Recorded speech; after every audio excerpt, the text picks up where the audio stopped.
Let me go into follow-up a little bit more because Professor Andrew, the copywriting professor, had beef with me. Like, we were in Dubai, sitting at a restaurant, which is a story in itself, and he said, Arno, you and I, we got beef. We have something to figure out right here, right now. Now, Professor Andrew is an intense guy. He owns like a Mongolian Genghis Khan helmet, I believe, katana. So, you kind of take him seriously when he says that, right? You don't want to end up like a shish kebab or something. Everyone knows that the Business Mastery Campus is the best campus and that I'm the best professor. What you also need to know is you can ask me any question at any time and you'll get an answer within 24 hours.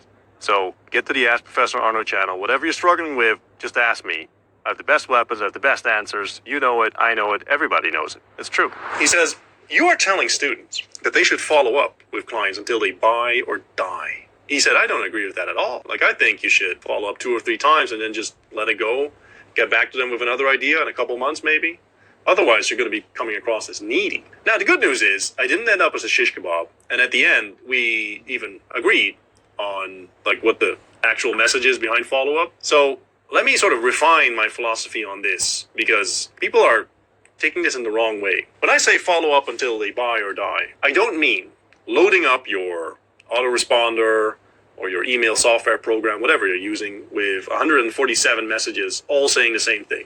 Don't say, hey, just bumping this. Hey, just letting you know. Hey, just making sure you saw this. That stuff is fine to an extent. If I'm following up with a client, let's say I send him a message, right?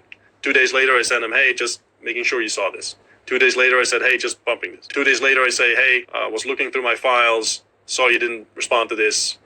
Let me know when you get a chance. Now, there comes a point, obviously, where you want to relax a little bit and either have more time between the follow-ups or vary the follow-ups in some way. So something that you could do is basically after 3 or 4 or 5 times, say, hey, I was going over, I did some work for another client, and it reminded me of you because actually we did XYZ. You had some great results with that. I think that would fit perfectly with you as well. Let me know if that would be of interest to you. You don't necessarily come up with an entirely new idea, but you come up with at least something that's creative, at least something that shows, hey, I'm actually working with people. I'm doing this stuff. I'm thinking about you. It's a new message, right?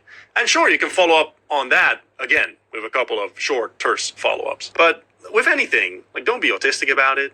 Don't be dumb about it. Yeah, well, no, it won't work out if you schedule 121 follow-ups on the same message. That would just make you sort of, Rain Man, autistic-like. That doesn't really work. Be creative with it. Have fun with it, right? And sort of vary it up. So, as always, like the truth and the right answer was somewhere in the middle, and this was no exception. Follow up until they buy or die, but do it sensibly.